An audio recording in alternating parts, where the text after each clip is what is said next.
Everybody's talking energy. Some beg, some pitch, and some give it away. Next on Global Pulse.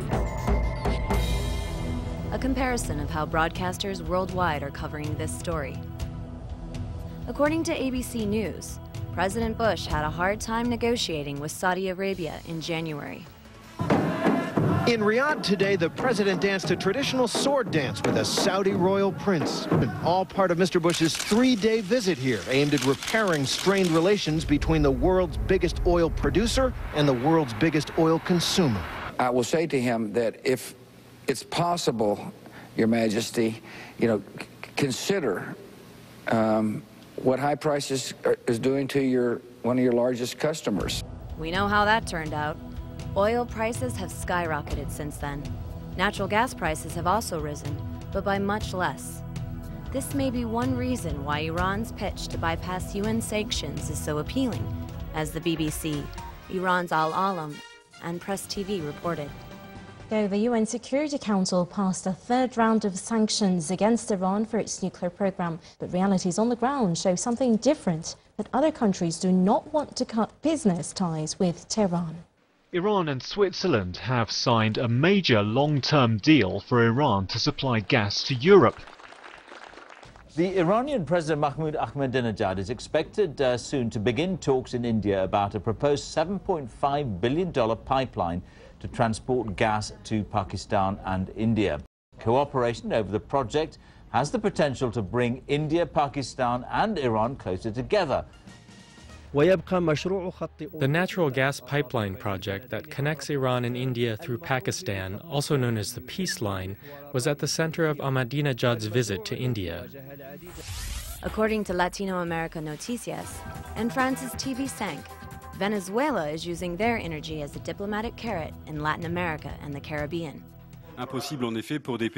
Countries like Cuba, Haiti, Jamaica, and Nicaragua are unable to afford the rising cost of oil. In exchange for oil, Cuba will provide doctors and teachers to Venezuela. Already a crucial player in the politics of the Caribbean region, Venezuela could also play a key role in the economic and energy plan. Venezuela's President Hugo Chavez and Brazil's President Luis Ignacio Lula da Silva promised to accelerate energy cooperation between both countries in an effort to improve the region's autonomy during the Venezuelan leader's visit to Brazil. Both leaders said that they were making history by uniting countries that mutually ignored each other for decades, while depending on the United States and Europe. When it comes to Africa, nations needing oil have different strategies. According to China's Asia Today, high-level friendship and cooperation is the solution. The Chinese leader said he looked forward to in-depth talks with Mozambican leaders on the future landscape of bilateral relations.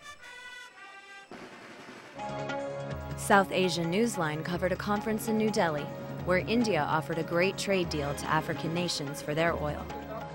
Rich in both resources and votes in the UN General Assembly, Africa is immensely important for India.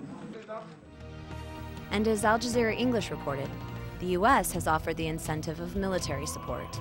Here in the desert, Djiboutian army officials are receiving training from U.S. troops. However, it promises to be a very controversial venture. Few African countries want anything to do with it. They say such training exercises are not as innocent as they look. There is a concern that AFRICOM is really an attempt by the U.S. to safeguard oil and mineral interests before China does. Many see it as a body that will enforce Washington's policies rather than promote Africa's interests. For Global Pulse, this is Aaron Coker.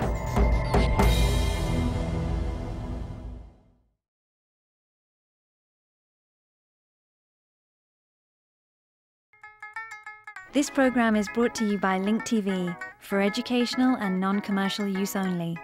Link TV is the only US network dedicated to global and national news, uncompromising documentaries and diverse cultural programs. Programs which connect you to the world.